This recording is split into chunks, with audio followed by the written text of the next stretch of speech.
Oh yes, the Basketball Wives LA Season 3 Episode 4 review, recap, and opinion by Meat Magazine. And this episode doesn't have a name to it because the show sucks. The episode starts out where it left off last week. Much like a Mexican on the toilet, Jackie is spilling the beans. She's letting Drea know that her fantasy of a rich man cleaning the cum off of her face and kissing her on the mouth is officially over because Orlando is a cheater. So Drea is in disbelief about the news that her fiance smashed and sucked all over Jackie's daughter, Chantel. Drea is not worried about what catty whores have to say. She knows Orlando is going nowheres. They're going to stay together and he is going to be faithful to her. At least that's what she thinks for now. So sexy Drea and sexy Malaysia leave the restaurant, and Drea doesn't want to show up for Jackie's gay event now. So Jackie and her life partner, Doug, are meeting up with their daughter, chubby Chantel. Jackie lets Chantel know that she told her daddy, Doug, about Orlando, and Chantel says that Orlando is a nobody basketball player and no one knows his name. And the only sneaker deal that he will ever receive is a sneak her deal. Yeah, he'll be sneaking Drea out of the house when his real main girl comes by. And then she went on to say that she's worried about making money, and Drea is only worried about the balls. Chantel has a bank account and Drea has a skink account. Yes, she said that Drea's stomach is a sperm bank. Then she refers to Drea as a used car, a lemon, a beat-down 1966 Yugo on 3 wheels with no windows in the rain during a tornado, hurricane, and a tsunami, a worn-out, beat-up, wet and weathered machine. Then she said that Drea is a smash and dash, and she's just screwing guys for shoes and bags. Yes, a jump-off that merely receives sandwich money and gifts, cheap gifts, from the dollar store. And I might offend some women by saying this, but I don't care. Any woman who considers a man's finances when choosing a mate, since relationships are supposed to be about love, in my opinion, any woman who considers finances as a deciding factor when she gets into a relationship with a man is a prostitute anyway. She has a price. So since Drea is faithful, honest, discreet, and a nice person to people, back in the day, she would have been Mary Magdalene. She would have been a holy prostitute, and she would have been screwing your white Jesus. And in my opinion, she should get the house or whatever she likes. Hey, call me Captain Save Drea all you want. I like that little bird looking bitch. I would have wiped her up too. So she's good at what she does. Cut her some slack. Anyway, Chantel starts bragging about her alleged accomplishments and whatnot, but we'll get to that in a second. She says that Drea selling swimsuits in the winter is like Sundy writing a guide for parents with advice to mothers of teenage daughters. Just don't make no sense. And she says that personally, she has accomplished 10 times more than Drea has. Some of her most notable life accomplishments include, but are not limited to, recording 2 bargain bin albums for sale at the local Goodwill for $1.49 plus tax, and she wrote a book at the age of just 14. So I looked up her name on Amazon and it says Chantel Christie. Come to find out, the bitch wrote a coloring book. You deceitful whore. Now we visit Barkin' Bitches, a dog store, and I just want to call time out and give kudos to the producers who set up the scene with Sundy and British at a dog store. This was the greatest hidden joke of all time. Barkin' Bitches. Cheddar cheese. Anyway, Sundy is telling British about how Drea is being cheated on, yet she's in complete denial. And British, with 2 T's, adds that Drea is so stupid and so delusional that if a slut walked out wearing a maid outfit in the house and said, "Oh, I'm the maid," Drea would believe her because she's that desperate for a man. And some live-in penis. Honk for penis.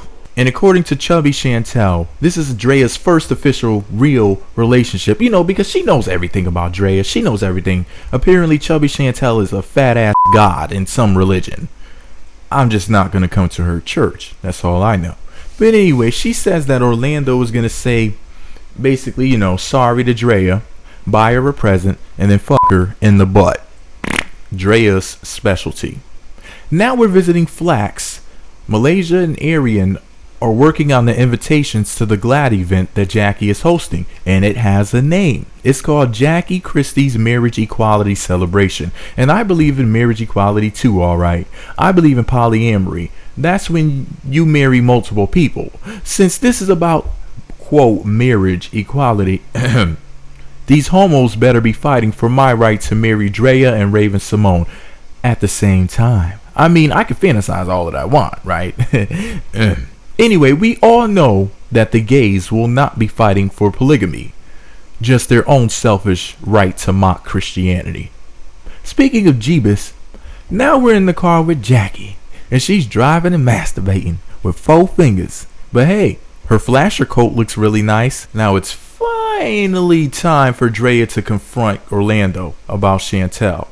He lives and works in racist Dallas, Texas, and she made him fly all the way back to Los Angeles by lying to him and telling him that she missed him and would die without some penis. So he went through the TSA, touching someone's ass, got groped and everything. I'm talking anal cavity search, nut check, all that good stuff.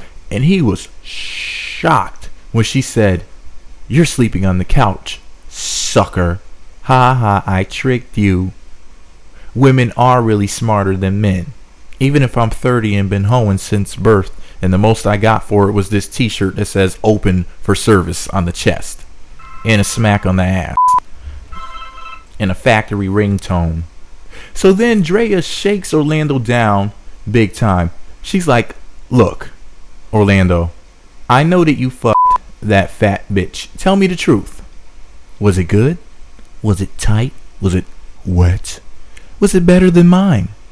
"She didn't do anal like I do, did she?"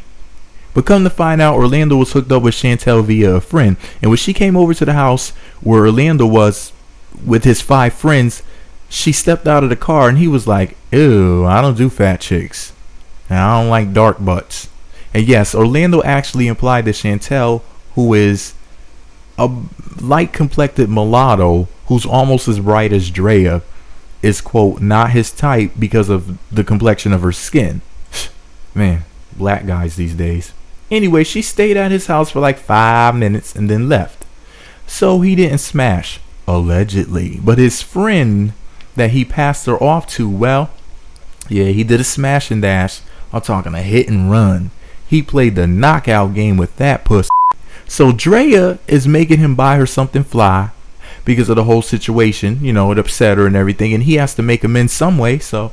And Drea is going to tell Jackie about how much of a cum-guzzling slut that Chantel really is. Now we're at the GLAAD event, and Jackie is up there by herself. None of the girls have showed up yet, and even her public relations representative, Dominic, is not there. He hasn't fully paid for the venue yet. Oh, I saved myself. I almost said that they were holding a gay event at a venue as opposed to a venue. Freudian slip. Anyway, everything is a mess. The gift bags aren't done yet, and Dominic's assistant, for whatever reason, is there, and its name is Ashley, and Ashley is apparently a trans testicle. Or if it was Chinese, it would be called a ching chong tranny DeVito.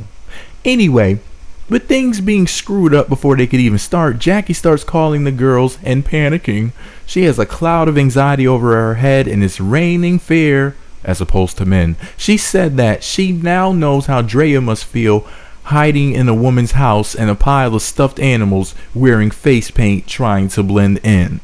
Pure scary movie.